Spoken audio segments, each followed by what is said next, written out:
Hello friends, welcome to my channel. இன்றைக்கி நம்ம சேனலில் ஒரு சூப்பரான ரெசிபி தாங்க.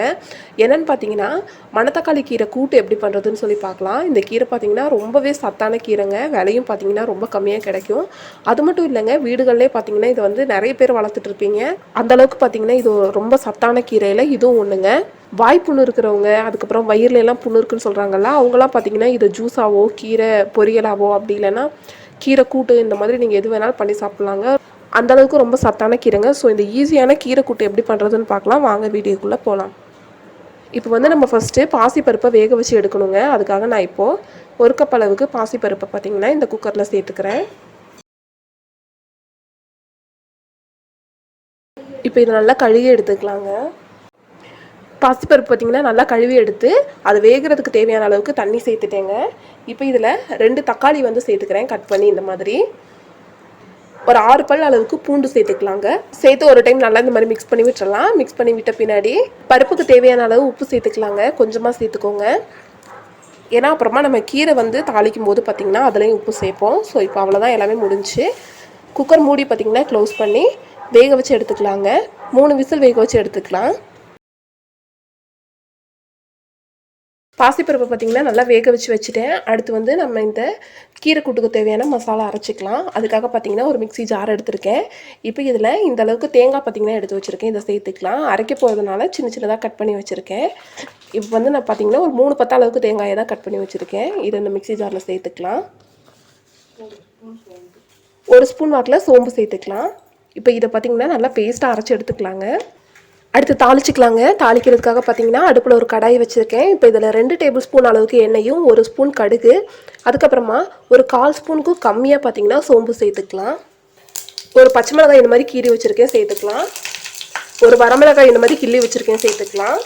3 பல் பூண்டு இந்த மாதிரி தட்டி வச்சுருக்கேன், இதையும் சேர்த்துடலாம். ஒரு டைம் மிக்ஸ் பண்ணிடலாம். ஒரு வெங்காயம் கட் பண்ணி வச்சுருக்கேன், சேர்த்துடலாம். வெங்காயம் நல்லா பொன்னிறமாக வதங்கட்டும்.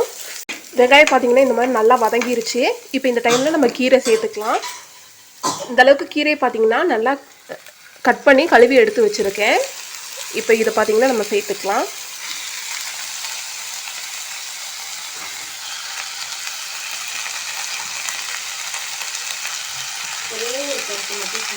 ஒரு மிக்ஸ் பண்ணிக்கலாம்.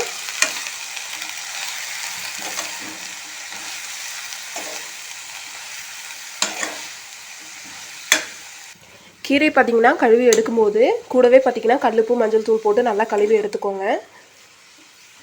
கீரை பார்த்திங்கன்னா எப்போவுமே கட் பண்ணிவிட்டு கழுவாதீங்க.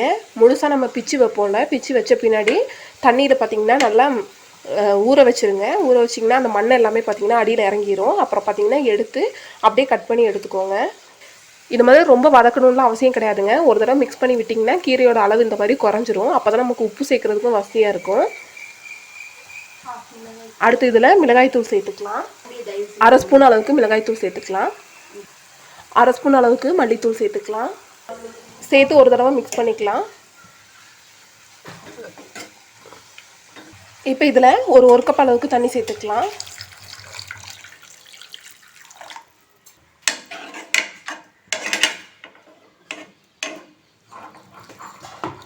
கீரைக்கு தேவையான அளவு உப்பு சேர்த்துக்கலாம். நம்ம ஏற்கனவே பாசிப்பருப்புக்கு உப்பு சேர்த்துருக்கோம், அதனால் பார்த்து சேர்த்துக்கலாம். ஒரு டைம் மிக்ஸ் பண்ணி விட்டுறலாம். மிக்ஸ் பண்ணி விட்டு இந்த கீரை பார்த்திங்கன்னா நல்லா வேக விட்டுக்கலாங்க. க்ளோஸ் பண்ணி வைக்காதீங்க. கீரை நம்ம எப்போ கீரை செஞ்சாலும் சரிங்க, க்ளோஸ் பண்ணி வேக வைக்கக்கூடாது. இப்போ இது ஓரளவுக்கு வெந்த பின்னாடி இதில் நம்ம பருப்பு சேர்த்துக்கலாம். கீரை இந்த அளவுக்கு வெந்துருச்சுங்க. இப்போ இந்த மாதிரி வெந்த பின்னாடி நம்ம வேக வச்சுருக்க பருப்பை சேர்த்துக்கலாம். நான் வேக வச்ச பருப்பு பார்த்திங்கன்னா இங்கே பார்த்திங்கன்னா நான் வந்து எடுத்து வச்சுருக்கேன். இப்போ இதை வந்து இந்த கீரை கூட சேர்த்துடலாம். சேர்த்து பின்னாடி இதை நல்லா மிக்ஸ் பண்ணிக்கலாம்.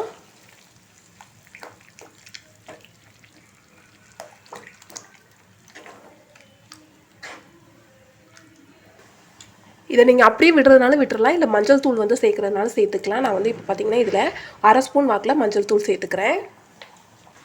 சேர்த்து ஒரு தடவை நல்லா மிக்ஸ் பண்ணி விட்டுறலாம்.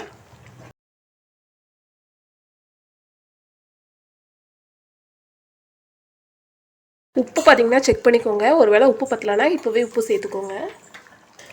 இதில் கொஞ்சம் தண்ணி இருக்குதுங்க. அந்த தண்ணியெல்லாம் நல்லா சுண்டி இழுத்து வரட்டும்.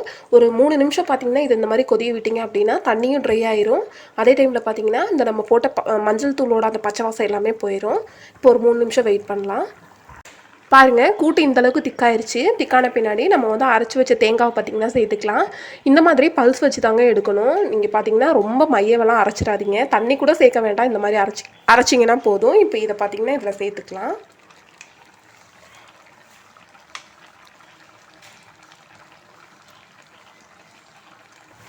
இந்த மாதிரி சேர்த்தாச்சுங்க. தேங்காய் சேர்த்த பின்னாடி ஒரு தடவை மிக்ஸ் பண்ணிக்கலாம். தேங்காய் சேர்த்த பின்னாடி ரொம்ப நேரம் வச்சுருக்காதீங்க.